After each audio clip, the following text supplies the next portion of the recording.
Wysteria, energy, twister.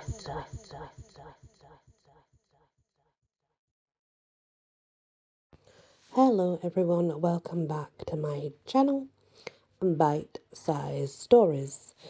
This one's called Last One at the Door by Griffin Carmichael. Trick-or-treaters are so darn cute, especially the little ones.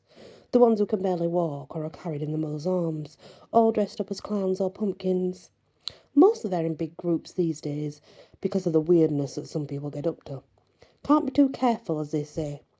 I'd pretty much given up on having any more callers at my door. It was getting late, so I turned off the porch light and went to settle down for a B-movie horror fest. I was looking forward to eating all the leftover candy, full-size bars, no skimping this night, at least, and getting in some classic Elvira camp. I'd just got uncomfortable in my recliner when the bell rang. It was surprising, because not having a light on was a signal that the candy-grabbing event was over for the year. Grunting, I set aside my glass of soda and the bowl with the candy. I'd gotten halfway to the door before I remembered it. Probably should bring that along, I muttered. Darn tardy kids. I just knew it was going to cost me at least a handful of Snickers bars before all was said and done. I grabbed the bowl and started back to the door. Unlike most kids, this group didn't ring again. It was quiet outside. The only sound was a low rumble from the TV. I flicked on the porch light and looked out through the window set at eye level in the front door. I couldn't see anything, and at first I thought it was a prank. The dulcet tones of Elvira's wicked intro was urging me to get ready for some scary shit, and I nearly went back to the living room. But it didn't sit right to ignore the bell. Some kid was waiting for candy. If they were the bad kind of child, they might toilet paper my yard or egg the car. Better to give up a Snickers or two than to cope with that. So I opened the door. I was holding the bowl of candy, and out as the door swung back, I nearly dropped it when I saw what my brains insisted was standing just at the top of the steps. It was just one kid, small and fragile looking, not more than skin and bones, pale as a ghost, though not dressed as a ghost. No old cheek with cutouts for the eyes and mouth, just a white face with dark sockets where eyes burned in a fiendish fire. I forced out a laugh, though what I wanted to do was scream. Don't be ridiculous, I chided myself. It's just a kid with rad FX skills. That's an awesome costume, little dude. Did you come up with it by yourself, or is it from some new fandom? The kid just looked at me, those eyes blazing, his mouth, and I say his, because I think he was a boy, was thin, wide slit, and I figured he had done some kind of putty, sharp pointed teeth, peeked out. I nearly jumped out of my shoes when a shadow behind the kid moved. My eyes widened as a taller figure took shape and moved towards me. As it came into the light, I could see it was female, and made up just like the kid. Both were wearing some sort of loose tunic and covered them from chin to foot. Long thin toes with sharp nails were just visible below the hems. Oh, hey there. I didn't see you at first.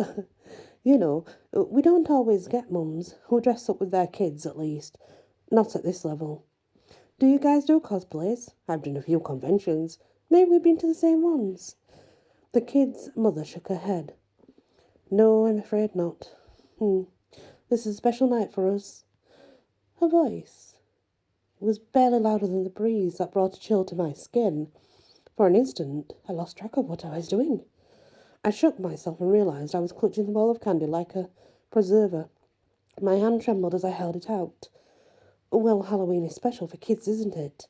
Better than Easter for the sugary goodies. For sure. Help yourself, kid. I think you guys are probably going to be my last visitors for the night. So get one for your mum, too. The kid's head swiveled around, and at his mother's nod he reached out and took 2 Snickers bars. Only 2. I usually distributed the candy because some of the little demons took a handful. But this kid just took 2. You can have another if you want, I said, shaking the bowl. He just looked up at me, as silent as ever. His mother moved up and put a pale, bony hand on the kid's shoulder. Thank you, but no. We don't want to spoil his dinner. I looked into her blazing eyes, wondering how she'd done that effect. It would be awesome if I could figure out how that was done. Maybe good for a win at the next FanCon. It felt like I was falling into those eyes. I don't know how long I stood there like that, in the yellow glow of the porch light, but after a while she reached out and touched the hand that was still holding the damn bowl out. Thank you for your kindness. You're the only house that would open the door for us.